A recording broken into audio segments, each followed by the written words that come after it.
Bismillahirrahmanirrahim. Alhamdulillahirabbil alamin arrahmanirrahim maliki yaumiddin iyyaka na'budu wa iyyaka nasta'in ihdinas siratal mustaqim siratal ladzina an'amta 'alaihim. Bismillahirrahmanirrahim.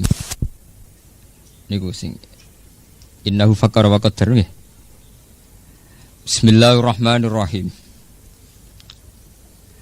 Dzarni wa man khalaqtu wahidan wa ja'altu lahu malam mamduda wa banina syuhuda. Bismillahirrahmanirrahim. Dzarni wa man khalaqtu wahida. Dzarni galo sira Muhammad. Dzarni galo sira Muhammad ni ing ingsun Allah. Utrukni tegese ninggalno sira Muhammad ni ing ingsun. Waman lan ing wong khalaqtu kang gawe sapa ingsun. Waman lan ninggal ing wong khalaqtu kang gawe sapa ingsun. Atfun te dawuh waman khalaqtu diatofno alal maf'uli ing atase maf'ul. Aw maf'ulun ma'hu to dadi maf'ul ma'. Tak gawe wahidan wong iku tak gawe wahidan hale tanpa tandingan, tanpa sebagian ulama maknani tanpa keluarga. Sing pas niku tanpa tandingan ya, orang sing tanpa tanding, tanpa napa nggih, tanpa pesaing saking hebate niku. Halun te dawuh wahidan dadi hal min man saking dawuh man. Au min dhamirihi to saking dhamire man khalaqtu al mahdhufi kang den buang min khalaqtu saking dawuh khalaqtu.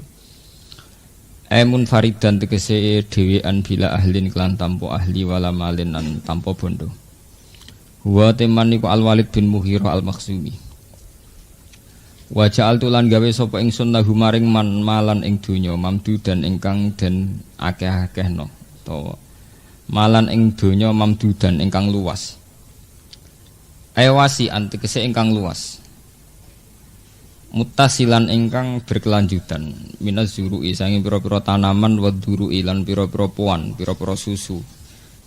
Wa tijarati lan perdagangan. Wa banina lan pira-pira anak lanang asrotan tegese 10 aksara luwih akeh. Syuhudan ingkang par kabeh, ingkang ahli kesaksian kabeh. Aya saduna tegese padha nyekseni sapa albanin almahafila ing pira-pira pesta. Watus maulan den rungu apa syahadatuhum apa pira-pira kesaksiane albanin. Wa mahattu lahu tamhida. Wa mahabtu lan ngluwasno ingsun basattu tegese ngluwasno sapa ingsun lahu maring man fil aisy ing dalam penguripan wal umri lan umur waladilan anak tamhidan kelawan luas tenan. Tapi sumayat mau an azid mongko nuli kepengin sapa man an azida yen to ngekeki tambahan sapa ingsun. Kala aja mengkono la aziduhu ala dzalik. Ora bakal nambahi ingsun hu ing man ala dzalika ing atase mengkono-mengkono kabeh. Maksude kalian sing wis dimiliki. Innahu kana li ayatina anida. Innahu sak temene man kana ana sapa man li ayatina maring pira-pira ayat ingsun. Ayil Qur'ani tegese Qur'an iku anidan niku wong sing akeh ingkare. Mu'anidan tegese wong sing akeh ingkare. Saurhikuhu sauda. Bakal ngunggahno sapa ingsun. Maksude meksa sapa ingsun hu ing man ukallifuhu tegese meksa ingsun hu ing man. Saudan ing rasakno siksa. Masyaqqatan tegese kepayahan al azabi saking siksa. Auja balan to gunung minarin saking neraka. Yas'adu fihi ingkang munggah sapa man fi ing dalem nar. Sumayahwi mongko nuli medun sapa man abadan ing dalam selawase. Kena apa disiksa innahu fakkara wa qaddar. Innahu sak temene manu fakkara iku mikir-mikir sapa man. Fima ing dalam perkara yaqulu kang bakal diucapno apa ma utawa kang bakal ngucap sapa man fil Qur'ani ing dalam Qur'an alladzi kang sami'ahu kang krungu sapa man hu ing Qur'an lan Nabi sang Kanjeng Nabi sallallahu alaihi wasallam. Wa qaddara fi nafsihi dzalik wa qaddara lan gawe cara bahasa sani gawe simulasi, gawe reka-reka sapa man. Gawe kira-kira gawe rekayasa, gawe reka-reka sapa man fi nafsihi dzalik. Ing dalam awak dhewe ne man dalika ing kono-mengkono fi ma yaqulu fil Qur'an. Mun kula terangaken mulai zarni wa man khalaqtu wahida. Niki kula terangaken dados nggih cara ilmu tafsir nggih. Wonten kaidah nggih, wonten kaidah baku teng ilmu tafsir nggih niku al ibratu bi umumil lafzi la bi khususis sabab. Nggih, al ibratu bi umumil lafzi la bi khususis sabab. Bahwa yang kita ambil saking kesimpulan Quran itu adalah keumuman lafaz, bukan khusus sebabnya pas ayat niku turun. Terus misalnya kados Nabi ketika dijak kompromi ibadah menyangkut ideologi atau akidah, nate tiang-tiang kafir Quraisy niku rak tiang-tiang terhormat. Teng pundi mawon nak tiang terhormat niku purun kompromi. Ngene lho Mat. Wong kowe ku jek sanak jek keluarga, tapi kowe duwe ideologi di akidah sing berbeda, yaiku kowe nyembah pangeran sing jaremu Allah. Kita nyembah berhala. Ya ngene Mat, timbang saling menghujat mbek sanak rapik, aku tak nyembah pangeran 6 setahun, ki nyembah pangeranku setahun. Jadi saling menghormati. Iki ya mlebu gereja, ya tak mlebu masjid gentenan, ngene kok repot. Asbabun nuzul ayat itu semua ulama sepakat asal usulnya kayak itu. Kemudian turun qul ya ayyuhal kafirun la a'budu mata budin. Lah, yang dapat disimpulkan menyangkut akidah, Nabi tetap mboten kompromi. Nabi ya tidak mau nuruti permohonan mereka bahwa Nabi harus nyembah berhala setahun. Meskipun konsekuensinya Nabi juga siap, mereka juga gak gelem nyembah Allah. Lalu terus turun qul ya ayyuhal kafirun la a'budu mata budin.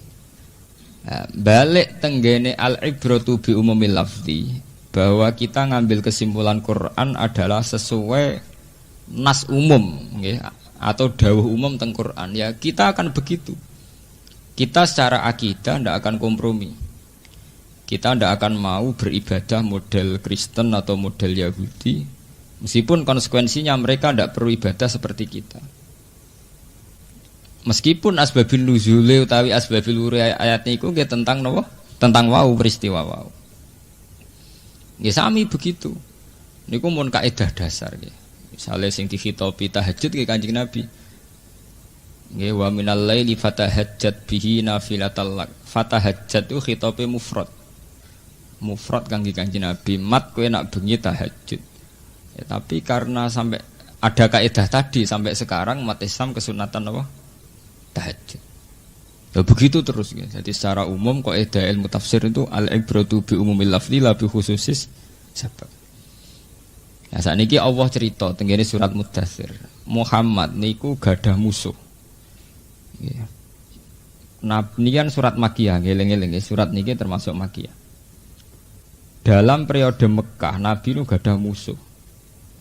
Yang kalau dibanding beliau itu sangat tidak banding secara kasta sosial maupun strata ekonomi, dari sisi manapun itu tidak banding. Nabi itu yang melarat, ya anak wong soleh tapi anak tokoh. Jadi anak yang soleh derek suku Quraisy tapi yang tidak pegang kendali, ya. Derek suku Quraisy tapi yang tidak pegang kendali. Jadi Sayyid Abdullah Abu Thalib itu tidak termasuk orang yang terhormat dalam dari Nadwa. Artinya cara sakniki tidak pegang otoritas politik. Jadi yang tidak pegang otoritas tentang Mekah Madinah. Jadi beliau itu keluarga besar tapi tidak yang pegang otoritas. Wis ngoten Nabi nasibe mulai alit teng kandungan pun ditinggal abahe. Terus setelah 6 bulan ibuke wafat, terus buruh.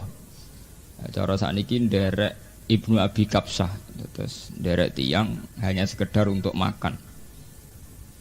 Sehingga ketika Nabi mendakwahkan diri sebagai Nabi, terus musuhan mbek tiang sing waja'altu lahu malam mamduda banina napa syuhuda wa mahattu lahu tamhida. Musuhan mbek tiang yang secara finansial itu kuat, secara pasukan kekeluargaan juga napa kuat.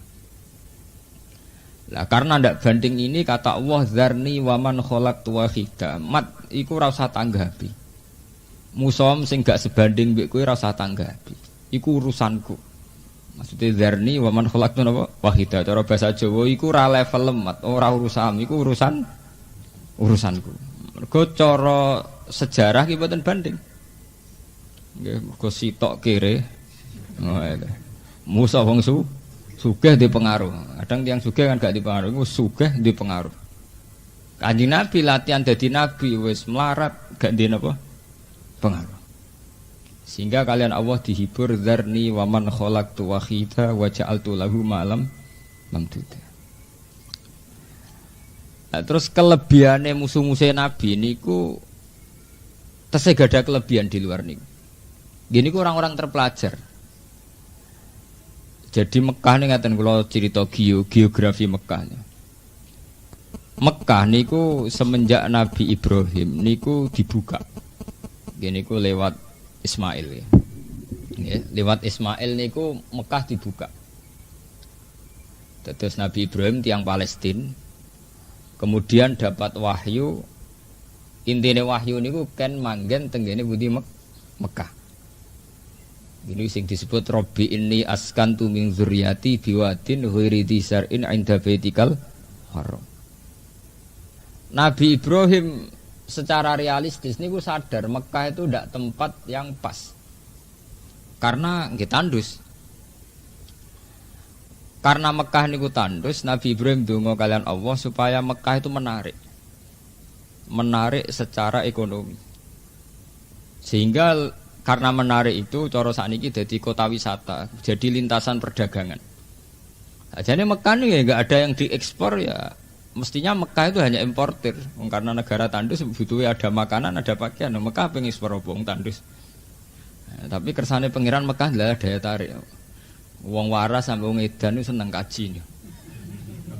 Umroh ngoten, mulai kiai sing serbanan sampai artis sing blodor ge seneng napa? Umroh. Musim pro itu jadi tren. Ngoten. Ka'bah nggih ngoten, mulai riyen tiyang soleh sampai Abraha niku tertarik mbek napa? Ka'bah. Raja Abraha iku kepengin mindah Ka'bah. Ya mergo Ka'bah menarik, iki nak tak pindah ning daerahku dadi dhuwit. Dadi mulai riyen kasusé Ka'bah kasus dhuwit. Sampai saiki di bisnisno macam-macam. Wong bisnis umroh haji ya mergo napa? Dhuwit. Mulai riyen Abraha itu mau pindah Ka'bah mergo dianggap potensi napa? Duit, potensi ekonomi.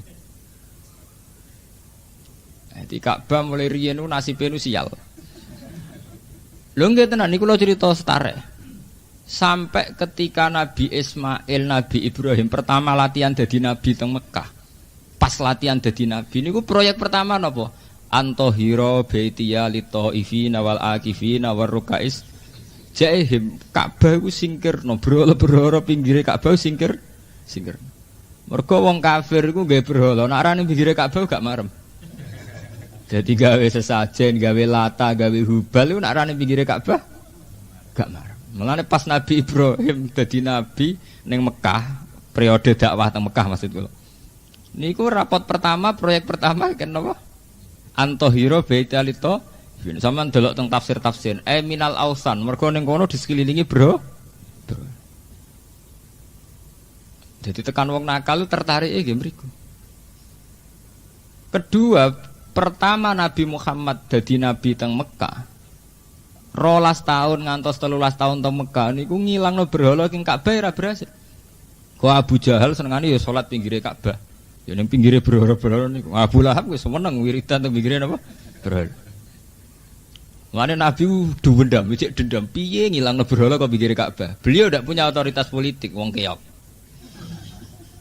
Mulane kabeh tarikh ijma ketika Rasulullah pertama Fathu Mekah niku rak beliau nggawa tongkat pertama Fathu Mekah napa? PR Nabi ngrubono berhala halal Ka'bah. Nggih mboten tentang tarikh-tarikh Nabi pertama Fathu Mekah rak ngrubono berhala halal Ka'bah. Mergo mulai dhisik nasibe Ka'bah ku sial. Delalah wong kafir-kafir tekan nggih berhala ku seneng ae pinggire napa? Ka'bah. Mulane teng tarikh-tarikh Nabi Fathu Mekah pertama ngrubono napa? Berhala. Ambek ngendikan kul ja'al haqqu wa zahaqal napa? Batil. Lha nu nganti sakniki ngene bolak-balik al ibratu bi umumil lafzi la bi khususis sabab. Bahwa ibarat dalam napa? Dalam satu peristiwa itu mboten penting. Sementing umumul lafzi, nasnya lafaz. Jadi akhirnya sampai saat ini kita mestinya tetap kena khitab antohiro baiti alitoifin wal akifin warukais. Jenenge Ka'bah kudune spesial, sesuatu yang spesial diperuntukkan bagi mereka yang ingin sujud, ingin iktikaf. Bukan sesuatu yang bisa dikomersialkan, bisa dibuat kemusrikan. Nah, saya sampean takokno sing kaji-kaji umroh. Ngambung Hajar Aswad itu butuh biaya. Sampai nyewa Madura loro wong sarjana-sarjana iku dikawal iso ngambung Hajar Aswad bayar sakmene iku siap dikawal. Mergo nek ra iso kaya rebutan. Ngambung Hajar Aswad e napa? Dimaklarno dicaloni jane. Sese Zam-Zam barang ngoten semua. Tapi itu sejarah lama sekali, tua sekali. Ka'bah di komersial itu tua sekali. Sangat tua. Liyane Ka'bah nggih ngoten, nasibe Quran, nasibe ulama, nasibe ilmu agama nggih dikomersial. Itu sudah sunnatullah, orang tidak bisa ngelawan. Sebab itu Quran mulai awal sampai akhir dia sering ngekei warning, ngekei peringatan dia sampai yastaruna bi ayati samanan apa? Qalila. Jangan sampai menjual ayat-ayatku dengan harga yang murah. Nggih delok wae pilkada dialil tabrak-tabrakan. Kabeh ya kiai, kabeh duwe dalil. Apa hubungane calon bupati mbek dalil? Tapi wae pilkada ya dalil ngalor ngidul. Wis nasibe Quran mbek Ka'bah nggih mirip. Dadi nggih. Zaman kiai kampung ora mesti apal hadis al hajjul mabrur la salahu jazaa'un ilal jannah. Nak bereki apal dikene baliho. Dikene baliho kuwedi al hajjul mabrur la salahu jazaa'un apa? Ilal jannah. Ya karena itu sejarah Ka'bah Quran itu sesuatu yang selalu dipandang oleh mereka sing fi qulubi maradun yang hatinya sudah sakit sebagai barang komersial. Nggih, barang napa? Komersial. Lane zaman panjenengan Ki Arwani fatwa santriku haram melok musabaqah Quran itu bukan nilai musabaqahnya karena ya setiap kali barang sakral itu bisa dikomersialkan. Ini wow, jimat paling mandi di sini Istanbul jari Quran cilik. Yo didol. Tambah dimitosno asli, tambah sawangane bludhu, tambah larang. Tambah sawangane bludhu asli, tambah napa? Larang. Apa adalah mboten bisa disebuti. Petilasane Sunan Bonang itu oleh negara dianggap cagar budaya. Aset budaya, bukan aset ritual, aset budaya. Kemudian yang dikomersialkan petilasane Sunan Bonang Pasjudan itu nanti yang kelola itu wisata. Artinya karena yang kelola negara itu dipandang secara sekuler, ini aset wisata. Bali ya punya gereja, nanti Magelang yang punya Borobudur, Tuban di peninggalan Sunan. Tapi dipandang secara setara, ini sama-sama aset apa? Wisata. Ya terus pikirannya perdane, pikirannya ini nak karcise sakmene, income sakmene. Nah, soal-soal sampean nangis santri ora Gus nak kula mriko ibadah kok urusanmu mbek pangeran. Nek nak negara memandang iki karcis kudu rego sakmene. Engko pemasukan sakmene. Titik. Ya haji ya sama. Arab Saudi itu ketika disuruh menurunkan kuota itu abote ra karuan. Padahal secara teori rasional jelas terjadi kegaduhan dalam balang jamroh, balang macam-macam. Iku ya mergo kuotane kakean. Ya, tapi nak kuota sithik kan diakibat iso mbok hitung dhewe. Nak kuotane disidikno iso mbok hitung. Ya to nak 2 juta sak mirip pemasukane nak 1 juta. Itu masalah-masalah yang sudah klasik. Ya, mulane sampean dadi wong kudu pinter-pinteran ikhlas. Hanya yang menyelamatkan dunia itu hanya satu ikhlas. Nek ora ikhlas wis tutup dunia.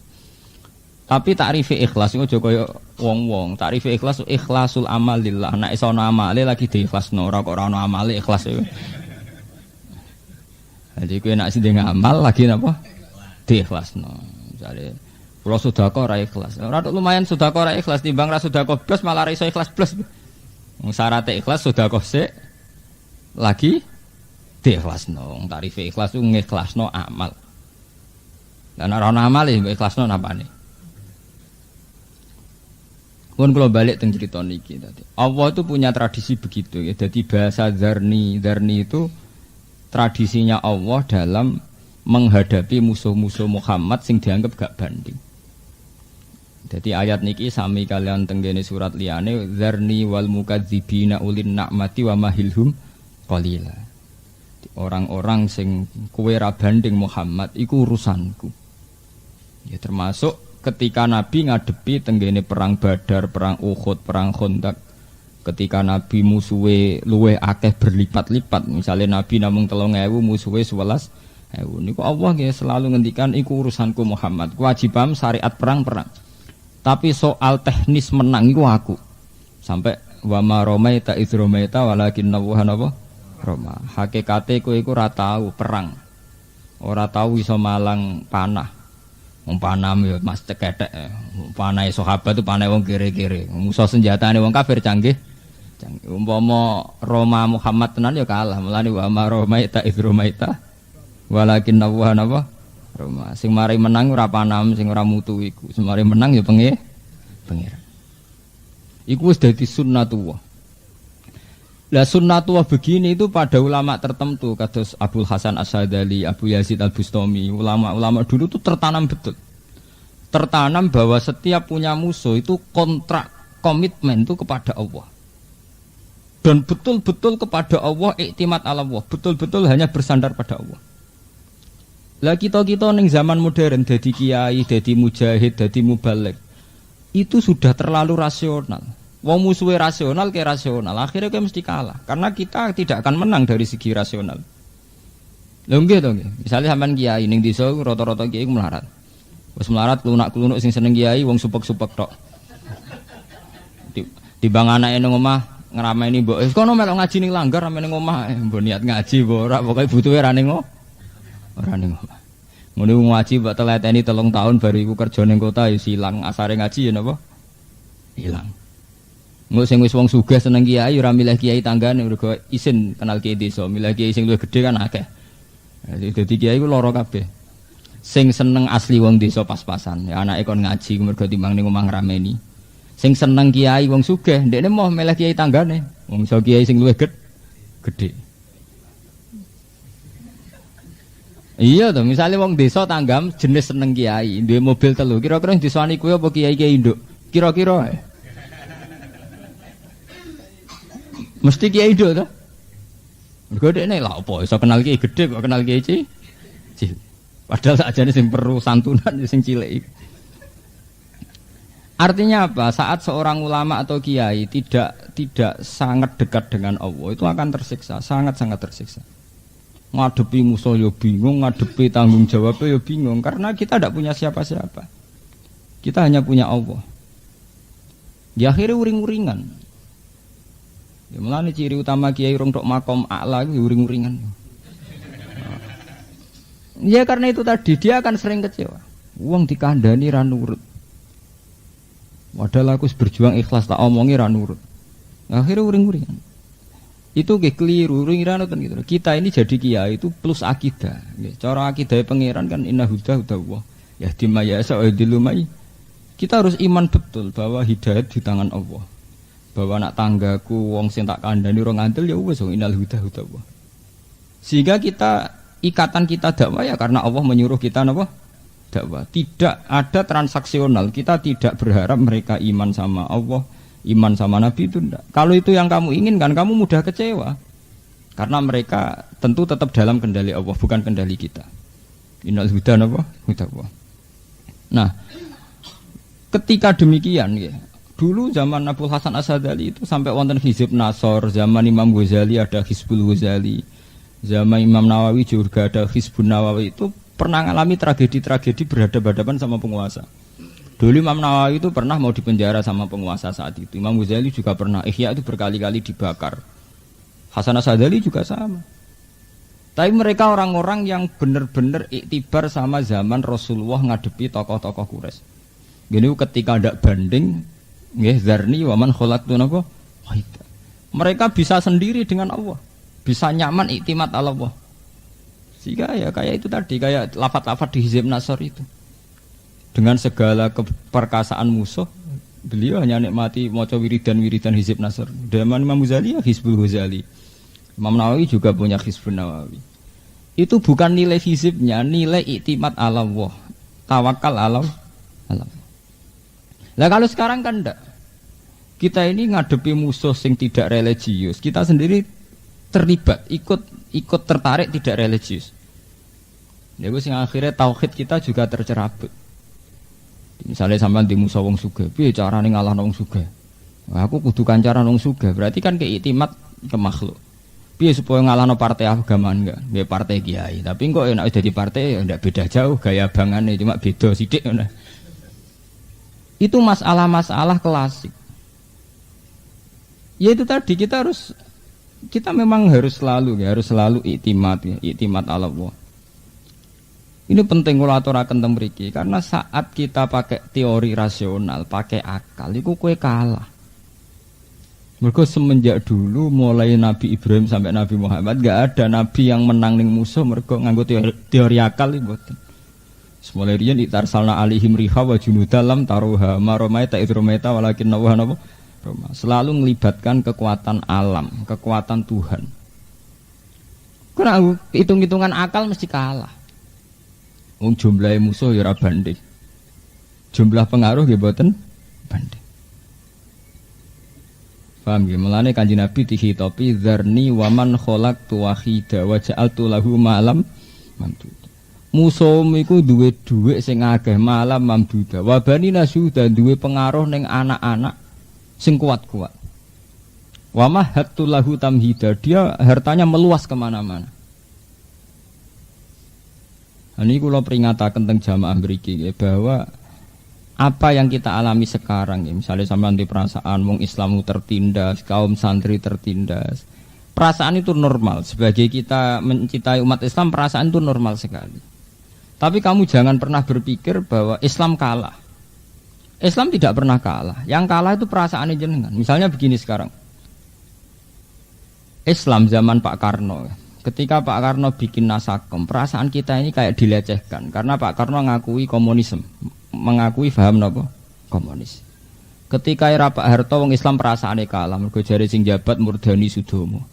Mau ketika era Megawati, jari PDI, ora partai santri. Mau ketika era Habibie, kalau merasa kalah ya kalah terus. Tapi yang dikatakan Islam indawa adalah banyaknya orang sholat, banyaknya orang sujud. Padahal kalau melihat trennya, orang sholat saiki bisa ganti. Kata saniki. Wong seneng maca Quran riyen kalian saniki kata putih. Karena saniki anak maling pitik wong ra sholat TPQ kabeh. Bapak iso maca Quran, anake umur 6 tahun pintere ra karuan go sekolah TPQ. Bapak iso salam, anake salam fase-fase. Ya akhirnya teori kemenangan sekarang perasaan umat Islam terutama Islam politikus itu mempolitisir masalah menang dan kalah. Kita dipolitisir umat Islam tertindas karena enggak pegang cambuk kekuasaan. Umat Islam dihina karena enggak pegang otoritas kekuasaan. Itu teori mereka. Sebetulnya dalam teori Tuhan selama kita tidak melakukan kemusyrikan, selama kita masih baik-baik saja suka sholat, suka kebenaran, suka Quran, ya itu menang. Tapi kita kan sering pakai ukuran kemenangan tuh kalau jago kita bupati, kalau jago kita DPR. Nah, presidennya kiai, ngerasa menang, bareng dilengserno ngerasa kalah. Nah, itu kan logika politik. Nah, logika Islam pas jadi presiden sholat, oh ya sholat. Pas orang presiden sholat ya menang terus, bisa sholat. Ya hanya gitu saja pakai ukuran.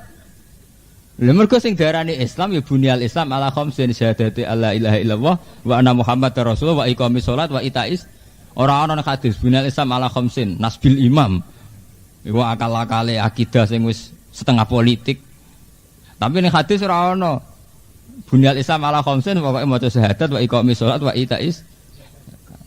Dadi gamane cara pangeran dige gampang ae. Cek partai mau apa, cek pilkada mau apa, ngerjek salat, cek zakat, cek menang. Pulau jago menang, kowe ora tau zakat, ora tau sholat. Ini perlu aturaken temriki karena ukuran-ukuran menang kalah itu telah menjelma sebagai ukuran yang diciptakan politikus sehingga kita merasa menang kalau jago kita bupati, gubernur, merasa kalah kalau enggak. Kemenangan Islam adalah kemenangan ketika agama ini sudah mengambang, sudah kelihatan membumi cara bahasa Indonesia. Ini ku huwallazi arsala rasulahu bil huda wa dinil haqqi liyudhhirahu 'ala dinin apa? Kulli, bahwa penting risalah Muhammad ini kelihatan muncul. Izhar itu sangka kata azhara yudhiru izharon, artinya muncul. Yang penting syariat Islam kelihatan muncul. Nah, betul muncul saat ini. Teng Jakarta itu masjid yang mewah-mewah. Padahal Jakarta kurang kota maksiatnya. Itu masjid yang mewah-mewah. TPQ ya ribuan, mungkin jutaan. Di kampung-kampung madrasah mbok mengkas mungkin sore pirang-pirang ribuan. Wong sing klunak ngono nggo tasbih jek ribuan. Artinya jumlah wong sing ngefly ambek nggo minum iku ambek sing nggo tasbih jumlahe jek akeh sing nggo tasbih.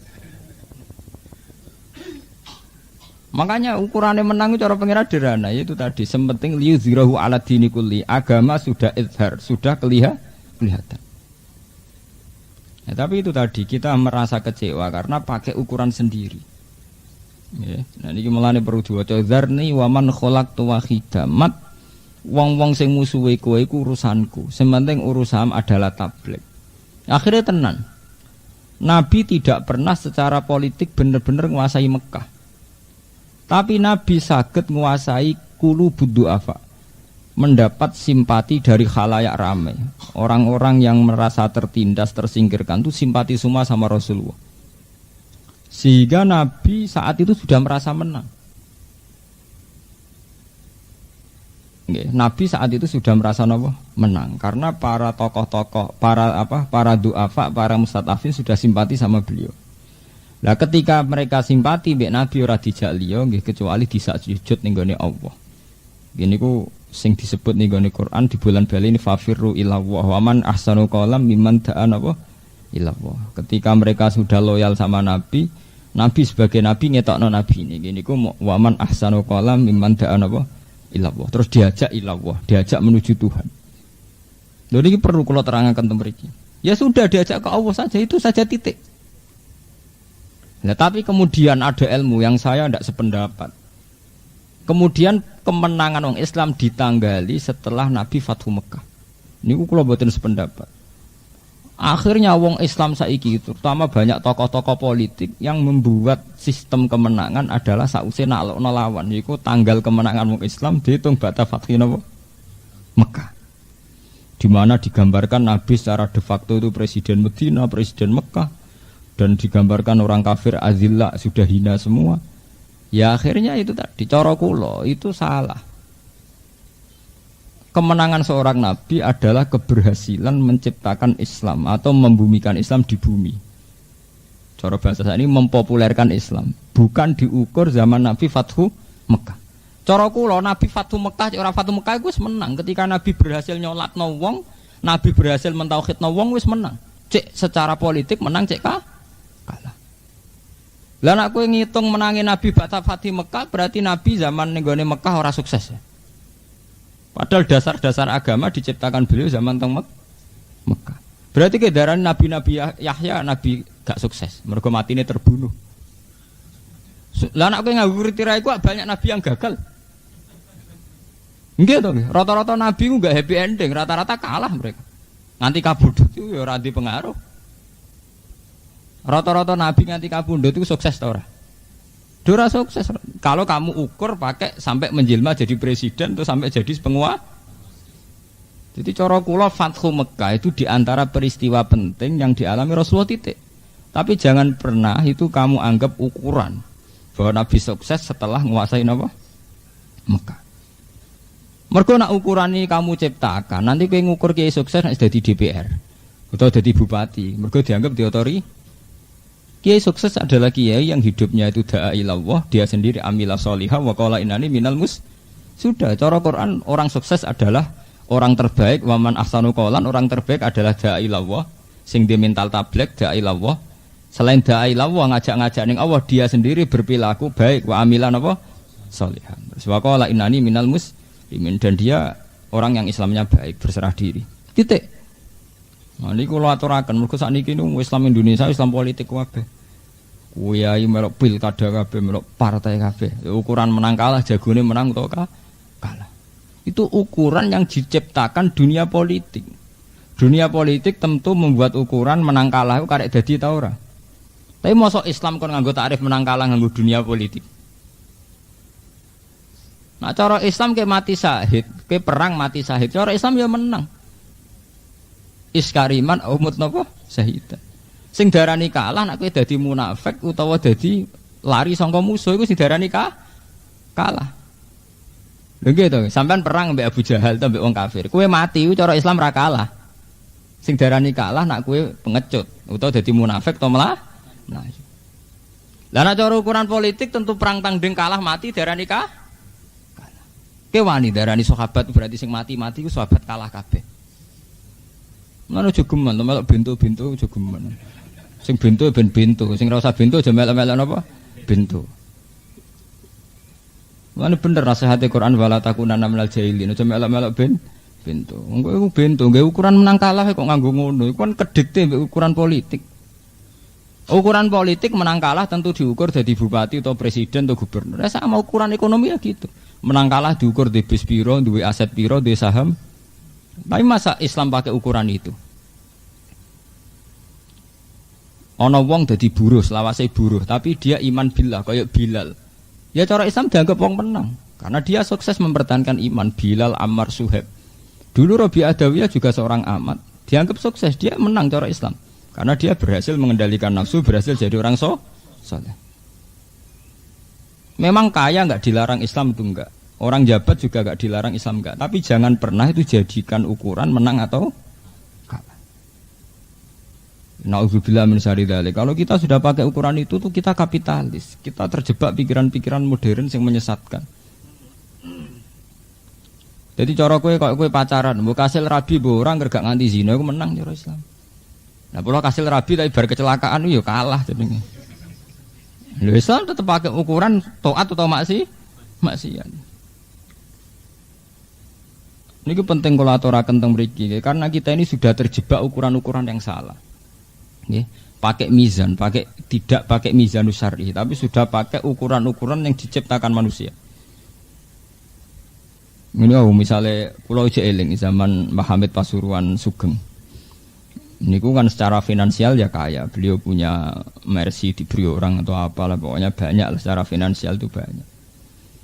Itu di Jawa Timur itu sudah kayak jadi mitos nak kiai keramat itu sing tamune akeh duwe akeh. Jare Mbah Mun guru kula.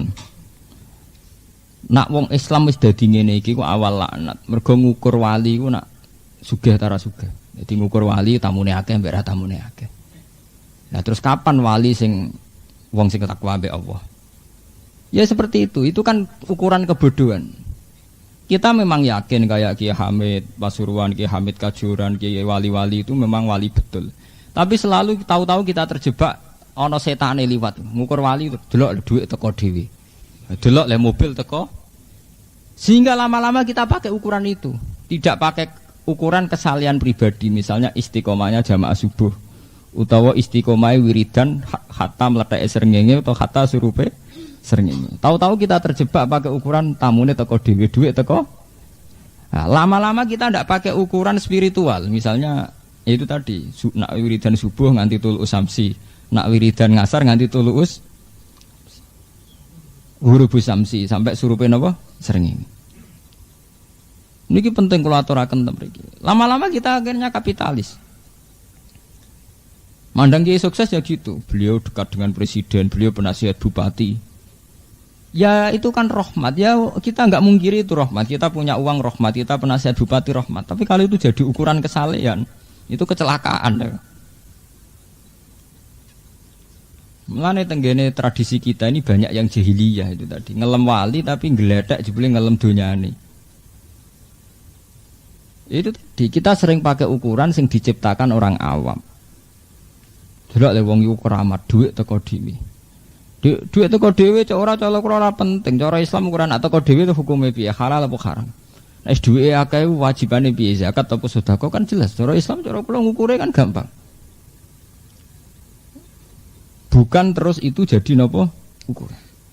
Tenan sejarah Islam terbukti ketika Rasulullah kapundhut Abu Bakar Umar itu cara lahir diarani khalifah. Wong-wong ahli tarikh nyebut iku dipadakno mbek sistem modern jenenge presiden. Jadi Abu Bakar dianggap presiden, Umar dianggap napa? presiden. Sehingga yang penulis-penulis sejarah itu rata-rata orang sekuler, orang-orang yang cara berpikir sekuler. Sehingga ditulis Umar mengatur sistem pemerintahnya begini, Abu Bakar begini. Padahal sampai nak maca ning Bukhari ning Muslim niku Abu Bakar ya kok iki desa klunak-klunuk ngono ae. Wong dekne ku anggere subuh ngimami subuh, anggere ngasar ngimami ngasar. Umar nganti kapundhut ya dadi imam terus. Terus mbok pikir, mosok presiden yang ngimami salat teh. Ya karena bagi Umar, bagi Abu Bakar, beliau bilang ini imamah fiddin. Bahwa kepemimpinan dalam Islam adalah imamah fiddin, kepemimpinan dalam agama. Sebab itu yang beliau giatkan ya sholat. Sampai beliau ngimami sholat, masjid. Nah, mosok presiden kok penemu sholat tarawih. Kayak Umar itu presiden penemu sholat tarawih. Ya, presiden tenan ya, nembokno sistem ekonomi, apa. Ya mereka presiden ya mau negara itu butuh aturan dan diantara sistem itu butuh presiden, butuh menteri itu saja. Tapi orang hati dijiwai terus ubak urusan dunia nih buat. Jadi beliau nak sholat gini imami. Ya begitu, ya terawih, ya cerita tentang faraid. Sayyidina Ali selawat setiap pidato ya tanya jawab tentang hukum. Tapi karena penulis tarikh itu rata-rata orang sekuler, yang diceritakan itu bagaimana Umar membagi harta warisan, bagaimana Umar mengkapling-kapling tanah sawah di Irak. Ketika pasukan Umar memenangi Palestina, apa yang beliau lakukan? Termasuk ono versi Umar mlebu gereja ngresiki tletong, termasuk sini go kampanye tiang-tiang sekuler kan itu macam-macam. Karena mereka analis-analis dari orang barat dari itu enggak pernah menganalisa secara religius. Mereka menganalisa secara tipikal mereka. Negara mereka sekuler. Dingamati tokoh-tokoh Islam pun secara apa? Sekuler. Lah repotnya tarikh itu yang merasuki kita sampai sekarang bahwa Umar itu seorang presiden dengan sistem pemerintahan yang kada wa kada. Padahal sampai nak delok teng tarikh-tarikh versi Bukhari, Muslim, versi ulama-ulama itu sederhana sekali. Sederhana sekali. Bahkan Imam Ghazali itu punya riwayat, ya banyak ya ulama-ulama punya riwayat. Umar itu ambek anaknya ini nak salin kelambi. Ibnu Umar itu salin kelambi ya barang sepele, nek kelambi anyar Pak. Tuku ning pasar ya murah. Tak kok iki kok tuku kelambi kon dicuk wong kowe ora kerja. Disukani tiyang. Lah ya kok iso dikeki wong ngalah sebabnya apa? Nggih, sebabnya semua apa? Nak sebabnya mergo anakku khalifah iku jenenge korupsi iku dosa. Ha bojone entuk cindra apa ta takoki. Lah kowe kok ndek mas-masan iku ndi? Geng niki. Muga kira bojoku kira-kira dikeki ta ora nggih mboten. Ya berarti wae rakyat. Wis tak ngambek cerita-cerita ya karena beliau ya ndak presiden sing presiden mboten. Ya biasa mawon Umar. Piyambake nak kunut niku nggih ketara nak wong alim, ketara nak wong ulama wali niku. Beliau nak kunut ya sampai tenggene Mu'in teng Wahab. Wa yusannu ziyadatu kunuti Umar, nak kunut disunatno nambahi kunute Sayyidina Umar. Jadi Allahumma hdini fiman hadai wa afini fiman afai sak terus iku diterusno nganggo kunute Umar. Wa nakhla umayyaf juruka. Ya Allah, saya bersumpah akan menjauhi orang yang ngelacuti jenengan. Ya akhirnya ini termasuk ini a'udzubika minal kufri terus macam-macam. Artinya dari produk yang dihasilkan oleh Umar tentang doa-doa kunut, tentang perilaku-perilaku ibadah nunjukno betapa aktivitas beliau ya seputar religius. Natijanya ngoten seputar napa? Tapi kan sudah kadung disejarahkan bahwa Umar itu adalah seorang presiden sing ngamati wong kampus. Sebagian mereka berpikir sekuler. Akhirnya yang diamati itu sistemnya saja, sistem kenegaraan Umar. Padahal zaman Umar itu duka tenan, diomongno ngono duka tenan. Saya punya bukti banyak. Ketika Sayyidina Umar itu memutuskan satu sengketa karena Umar seorang khalifah, niku disebutno hadza hukmuwah. Bahwa ini hukmuwah karena Umar adalah khalifatul Rasulillah dan Rasulullah adalah Rasulullah. Berarti yang diputuskan Umar sama dengan yang diputuskan Rasulullah. Iku Umar jawabnya Kul hadza hukmu Umar, katakan bahwa ini keputusan Umar karena keputusan Allah tidak pernah salah. Kalau Umar mungkin salah. Artinya apa kesimpulannya? Bahwa Umar ketika jabat presiden tidak pernah merasa punya otoritas tunggal bahkan untuk memutuskan konflik yang terjadi pada rakyatnya. Ya beliau bilang kalau ada masalah diputuskan. Tapi kulu hadza hukmu Umar, katakan bahwa ini keputusan Umar, yang riskan salah, yang potensi salah. Dan itu dalam tarikh berkali-kali ketika beliau mau wafat banyak keputusan yang direvisi karena salah. Karena beliau menganggap khilafah itu tidak satu otoritas yang power game, yang powerful, yang kuat, yang tidak terlawankan, itu enggak. Beliau itu melakukan pemerintahan hanya sebatas bahwa negara atau rakyat atau dalam alam dunia ini butuh aturan, dan di antara aturan itu negara harus ada presiden, harus ada menteri. Itu beda dengan orang-orang modern menganggap presiden itu satu prestasi, satu kelebihan, sehingga ya itu tadi terus didewa-dewakan. Paham gini? Ini perlu aku aturaken teng mriki karena semenjak era politik dibuka secara luas teng Indonesia itu hampir semua partai yang menamakan partai Islam. Mulai nopo mawon. Lah ironisnya itu bukan urusan partainya. Oke lah bikin PKB, PKNU, LDII, Hizbullah sampai PBB sampai PKS. Oke lah bikin partai yang macam-macam sila. Tapi yang saya sesali kemudian menjadi satu pemikiran masyarakat bahwa ukuran menang kalah itu saat umat Islam jabat atau tokoh Islam apa? Jabat. Sebetulnya